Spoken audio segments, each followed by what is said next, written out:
Good morning, everyone. My name is Jim Carr, and I'm a commissioner on the U.S. Commission on International Religious Freedom, or as we call it, USCIRF. I'm delighted to be recording this video for all those participating in Boat People SOS Vietnam's Advocacy Day. I was honored to meet Dr. Tong a week or so ago on another Zoom call. And I was so impressed with him, I called him when the meeting was over and had a great visit with him. After a couple hours, I received a picture from him, a beautiful picture. It looked like a picture of maybe several gifts. And I thought, this must be a special Vietnamese greeting. Well, another hour passed, and I get a letter, an email from him apologizing for the email. He said his young daughter had got hold of his phone and sent me a picture of all the gifts she wanted. Now, I wasn't sure if it was birthday or Christmas. So, Dr. Tong, I will accept your apology, but in exchange for that, I want you to get her everything she wants, okay? For those of you unfamiliar with USCIRF, we are an independent, bipartisan U.S. government body that monitors religious freedom worldwide using international standards and makes recommendations for U.S. policy. USCIRF has 9 commissioners appointed by the president and both sections of the House of Representatives, the Senate and the House, and both political parties. We're a nonpartisan, and we have a professional staff of around 20 outstanding professionals. USCIRF is separate from the State Department, but works closely with the Office of International Religious Freedom in the State Department. We come from different political parties, different faiths and professional backgrounds, and even different parts of the country. But we all agree on certain things. These include the importance of religious freedom or belief for everyone, everywhere, and a need to shine a light on the severe abuses so many individuals of all faiths and of none suffer from religious freedom. Here at USCIRF, we have 2 initiatives that shine a light on religious prisoners of conscience and others targeted to their faith. The Religious Prisoners of Conscience, or as we call it, RPOC, and the Freedom of Religion or Belief Victims List. We've been told by victims that one of the hardest things about their imprisonment is the feeling that they have been forgotten. Here at USCIRF, we're committed to sharing their stories and continuing to fight on their behalf.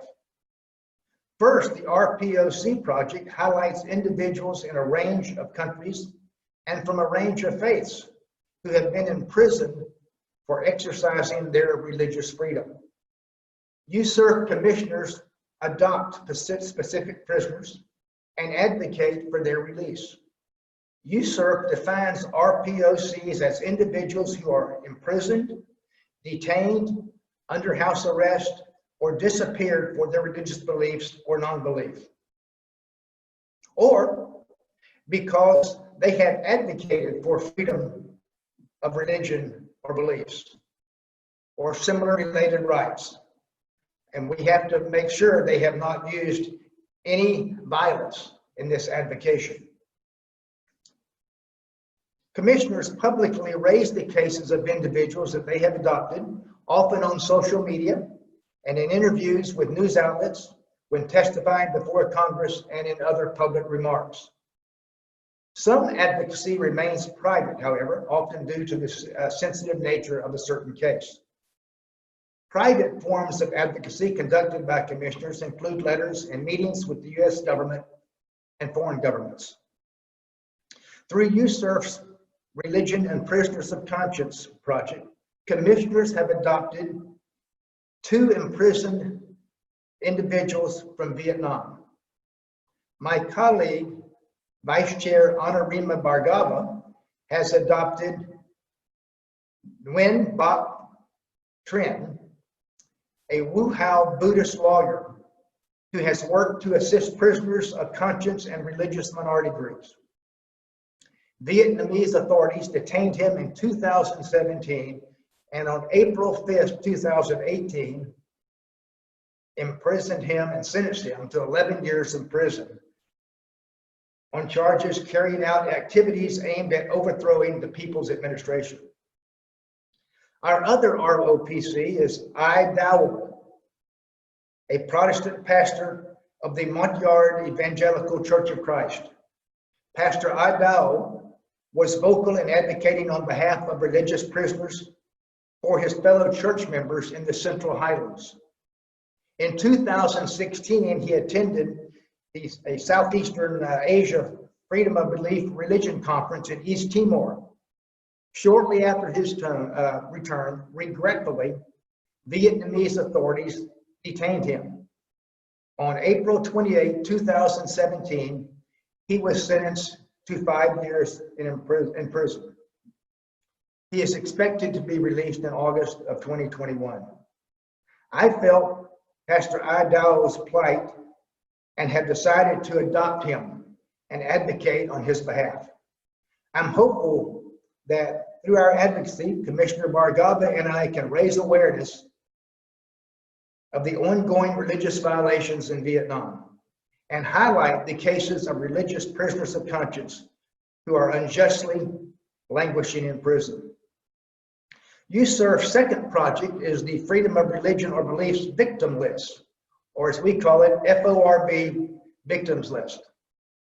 The Frank R. Wolf International Religious Freedom Act, which amended the original International Freedom Act in 2016, mandated that USERF make publicly available, to the extent practicable, a list of persons who have been imprisoned, detained, disappeared, under house arrest, forced to renounce their faith, or tortured by certain governments or non-state actors. Victims included in this list may have been targeted due to their faith activity or advocacy, or by laws that conflict with religious freedom, such as blasphemy or apostasy laws. The list is meant to identify victims that represent a diverse group of countries and religious beliefs. USERF launched this list publicly in October 2019. Individual profiles have information on the prisoners, including their current status, the most recent type of abuse, and extra biographical information. I should note that this database is not a comprehensive list of all victims and should not be seen as such. We invite all of you to explore the FORB Victims List to learn about the innocent people who are targeted because of their religious beliefs.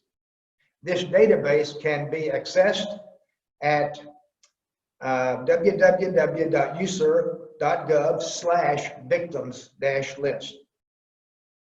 At this time, the list includes 550 victims from 12 countries, including 28 victims from Vietnam. USERF is working with Boat People SOS to add more victims to this database in the coming weeks. If you have information about additional victims in Vietnam that you believe meet the requirements to be included in the FORB Victims List, we invite you to use the submission form at the bottom of the website to submit this information. On behalf of USERF, I want to thank Boat People SOS for hosting this forum and allowing me to address you.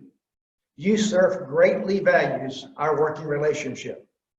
I look forward to continuing our collaboration to ensure that victims of religious persecution in Vietnam are not forgotten, and that one day all Vietnamese can worship freely and openly.